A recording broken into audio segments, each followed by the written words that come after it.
Right now, it is time to bring in our good friends, as I said, Marcy and David from the Berkshire Edge. You'll find them at the berkshireedge.com. The berkshireedge.com is there 7 days a week, 24 hours a day, bringing you news, information, updates, and events throughout the South County area and beyond. And we always welcome them in on a Wednesday morning. Good morning. Good morning. Good morning. The day has come finally. Yes, I have two words. Good riddance. It's a historic day, and it's a little more historic in the fact that as Joe Biden is leaving to go to the church, probably in about an hour for the beginning of those events, the president decided to not take and go to the ceremony.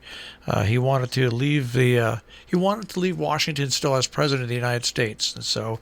That is what is happening now. So it's a busy morning. Not so you normally get a free plane ride, I guess. as long as he's president, it's free. That's right. The interesting thing about it is it's taken a normally busy day and made it even busier in Washington, D.C. But right. Enough about the president leaving, and enough. Joe Biden will be sworn in around noontime. Let's talk about some of the things that you have scheduled for us this morning, and.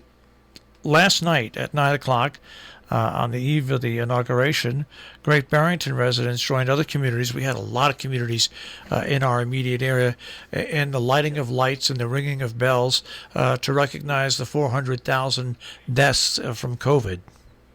Yes, we lit a candle, put it in our window. That's right, and our, people here in Great Barrington did the same. I'm sure they did it all over the country, just to honor those that have been suffering from this disease, which is still plaguing us.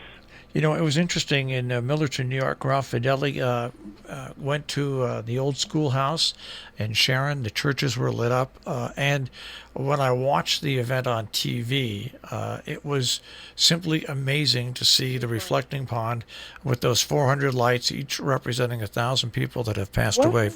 Are those lights are not always there, are they? No. They were like these little towers of light. These were all set up expressly for this, and also the fact that they're from the reflecting pool all the way to the White House.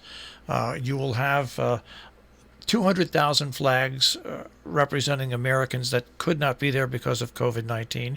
You have international flags from every country in the world that are lined up there, and it's all roped off and boarded off with fencing. But it looked spectacular last night. Yeah, it will look spectacular today to have all that out there. So, I mean, it is.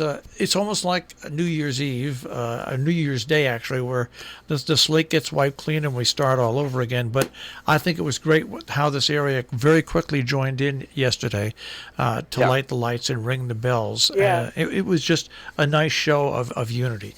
And our, as you can see on the edge, the Great Barrington Police Department lit itself up too, or was lighted. I'm not quite sure what it didn't. They didn't light themselves up. I was going to say I might have done that last night, but they didn't do that.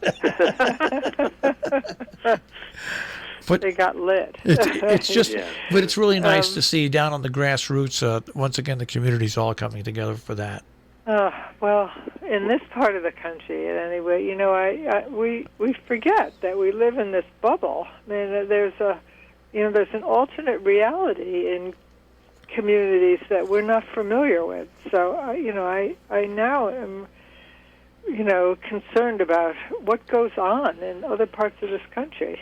Well, in this country, ever since I was a kid, I remember my father used to travel a lot, and we used to fly from one coast to another coast on those big, old-fashioned triprop planes.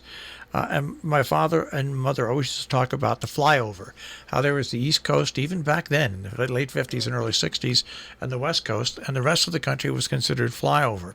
Well, the rest of the country is not considered flyover anymore. It's very much in It's play. now considered Trump country. Yeah, well, it's very much in play, and it's one of the things that future presidents, including this one, and future Congress and senators, are going to have to figure out how to mend the two together.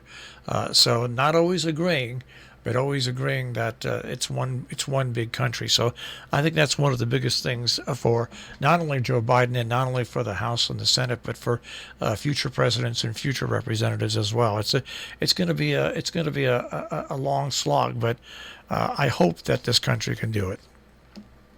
Well, there are an awful lot of people who hope that it can't. Yeah, I know. I mean, and that's the problem. I mean, there's I was just reading in the New York Times in the Sunday Review section from last week a long article about the whole Christian right, which is very powerful now. I mean, in addition to QAnon and the white supremacists, and that there are huge numbers of people who really believe that either that this country needs to be white or this country needs to be definitely Christian, and that freedom is a liberal sin, and individual liberty is wrong. So it's very frightening. I mean, there are huge populations of people who now, can see a way to join together. So I'm very excited about Biden. I mean, I think that he's put in people who are responsible and experienced and grown up, and have some integrity and concern about the country. But it's very possible that in the next election we could have, if not Trump, someone else who is equally responsive to all these other fringe groups. Well, time will tell. Let's go on to the next story, and this is an interesting story that the Berkshire legislative delegation, they're kind of happy with the aid packages that were offered to residents and businesses by the federal government, but not so happy with what's coming out of Boston, the state government. Well, right, and so Smitty Pignatelli, one of our state reps, and has gotten together with Richie Neal and our other delegations to help us out here, and so they've gotten together a relief package for the Berkshires and for the state. So it's going to be a little better package for us. Well, we hope so. We hope so. Richie Neal, our congressman, he represents Berkshire County in Washington, but he also chairs the House Ways and Means Committee. So, that is that gives us hope. Wow, it gives you a leg up. yeah. But it all depends on whether or not the stimulus package gets passed. Right. But we have a fairly interesting delegation in Washington and some and in Boston, the really experienced Berkshire politicians, and they have sufficient influence, I believe, to help this little rural county out in the very fringes of Massachusetts, get what's owed to it during this terrible pandemic. Well, it's funny. South County, Massachusetts is a lot like Dutchess County and Columbia County in New York. They're so far removed from the state government that they're overlooked, and that's where the seniority of having representatives in state government can help those regions out. The people in the right place at the right time to help out their communities. That's let's hope that it works that way and that more money can flow in. And yes, we need the federal government really to step in and help the states do what they need to do to end the pandemic. No doubt about that. Right. Julia Dix. There was a big grant through the Mass Cultural Council. There was like $10 million for relief for cultural organizations, and the Berkshires got a lot of it. I know. Because that's our claim to fame, you might say. Right, exactly. We depend on cultural tourism. And we reported on it the other day. Yeah. I mean, there were several organizations that got $100,000 grants. I know the organization that I chair, Close Encounters with Music, got $57,000, which we were very grateful for. So there was money spread around in the community, but we're still wondering what's happening with the next summer season. Well, that's the whole thing. Tanglewood will open in 2021, and there are really, I mean, I hear from my friends in New York that they all have appointments to get their vaccines, and in Massachusetts, we're not getting any. Well, that's interesting because in Connecticut, we're people 75 and older now. We've moved on to that, and they say now in probably the second week of February, people 65 and up will be the next vaccinated. So, right. So Connecticut is moving along pretty good. But you're right, Massachusetts appears to be a little behind the curve. Yeah, and I don't understand it. In the vaccinations, and the vaccinations is now a super important thing because with the different variants, the quicker the public is vaccinated, and the quicker we get to 70% vaccination, right. The less impact the variants that are coming up with COVID will be effective. So we'll have to see what happens there. But when you talk about the South County area, really, artists, freelancers, nonprofits, they're the ones that really have had to really navigate and small local businesses and try to figure a way out to get through to the end. All this money that people hear that goes to these different organizations, it sounds like a lot of money. But you know what? In the absence of no other money coming in, it's not enough. No.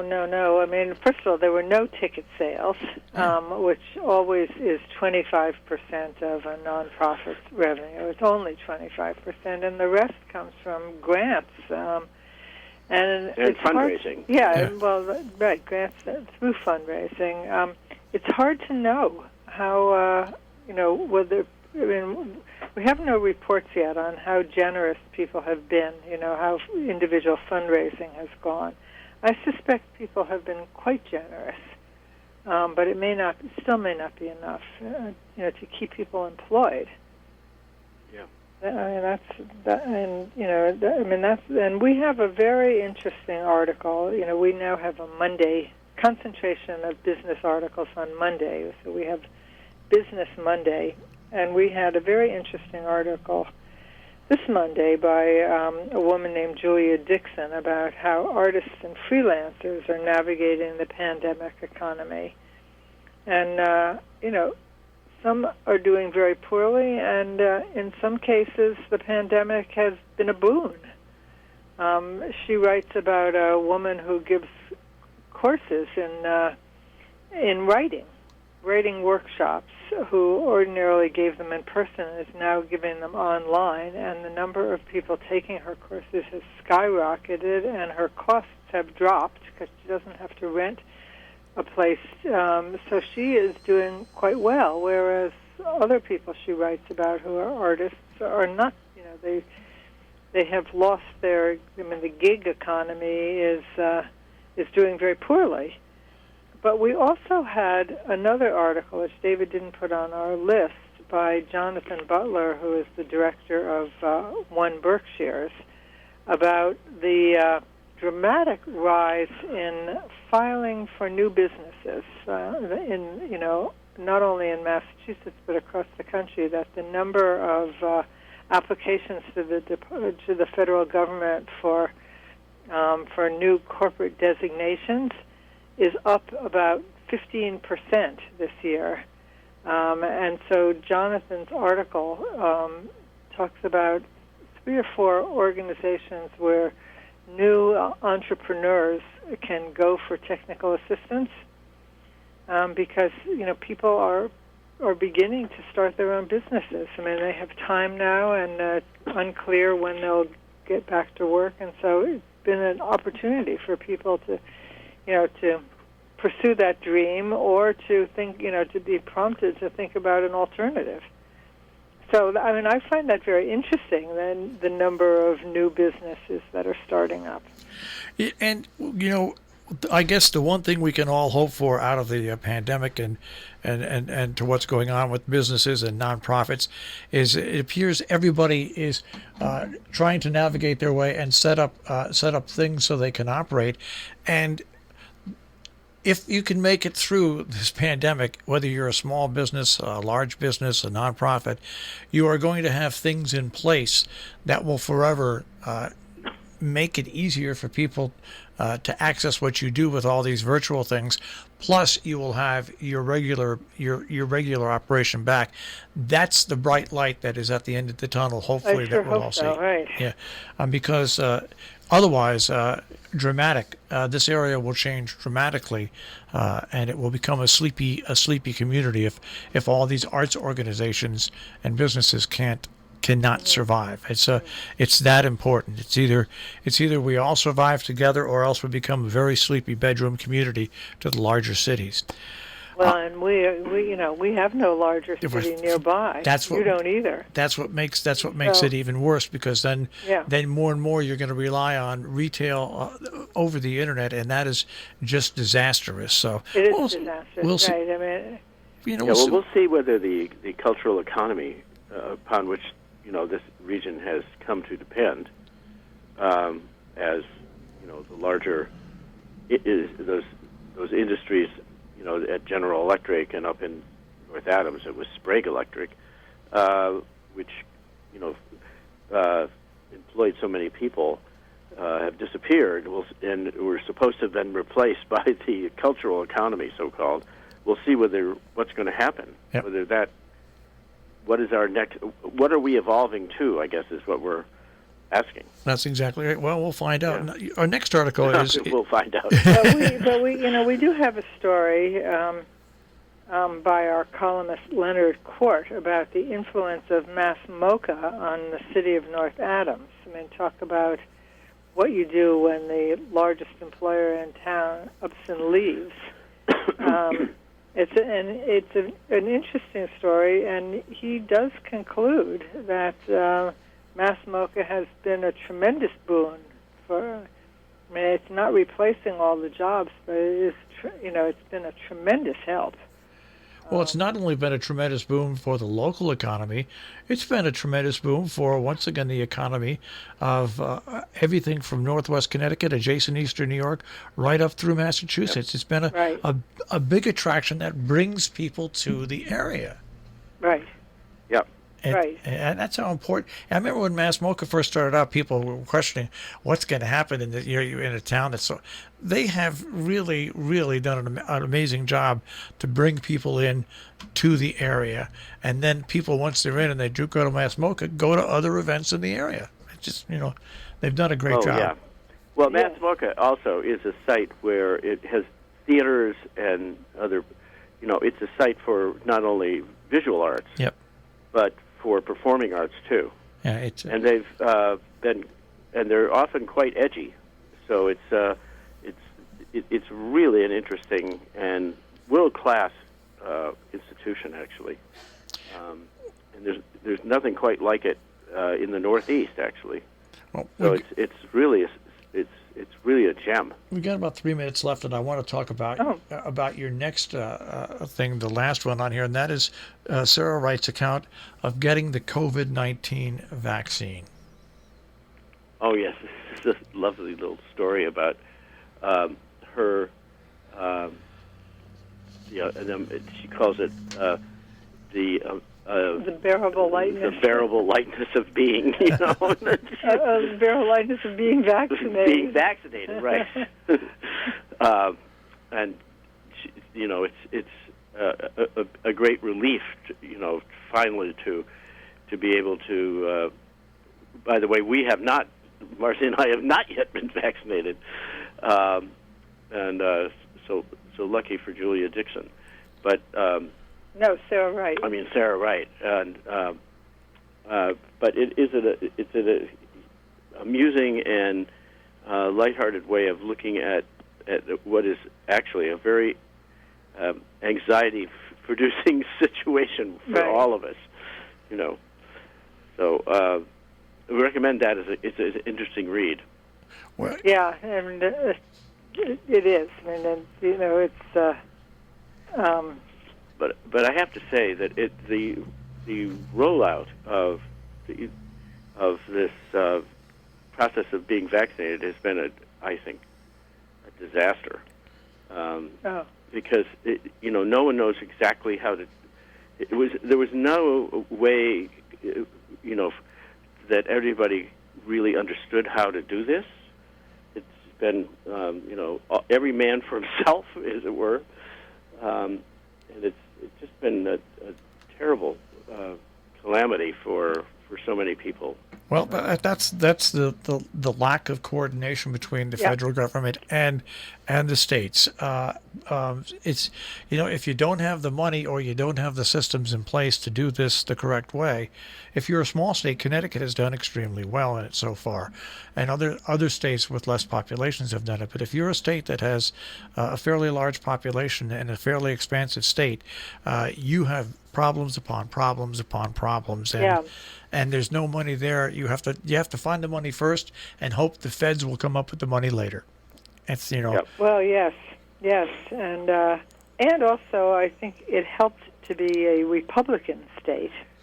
Well, it has up to this point, but I don't think that'll be the case anymore. I think it'll be. No, I don't think so anymore either. But we had one last story about oatmeal month. Okay. I don't know. We may not have time for it. Did you know that January is oatmeal month? I don't ever want to know that because I've always hated oatmeal. Me too. I said, oh. Well, the writer of the article is what, Bob Lumen? Yes, Bob Lumen, and he wrote a very popular article last month about fried chicken. Or making the perfect chicken. So he's got a huge following. We're very amused by his stuff. But now he's written this amusing tribute to oatmeal. Right. And what's the best way to make oatmeal? So it's your listeners who are making breakfast now might do well to check it out. All right. Well, what is it? Uncle Ben's? What was the? No, what was it? Was right. Was it Uncle Ben's oatmeal? I don't know if it was or not. Well, he's recommending Bob's Red Mill. Right. Well, guys, next time we speak, a new president will definitely be in place, and we'll see how the communities look on that. But once again, if people want to see more information, the BerkshireEdge.com. We'll speak to you guys next week. Okay. Take care. Bye. Thank you. Bye. That is the Berkshire Edge on Robin Hood Radio. And once again, you'll find them at the BerkshireEdge.com.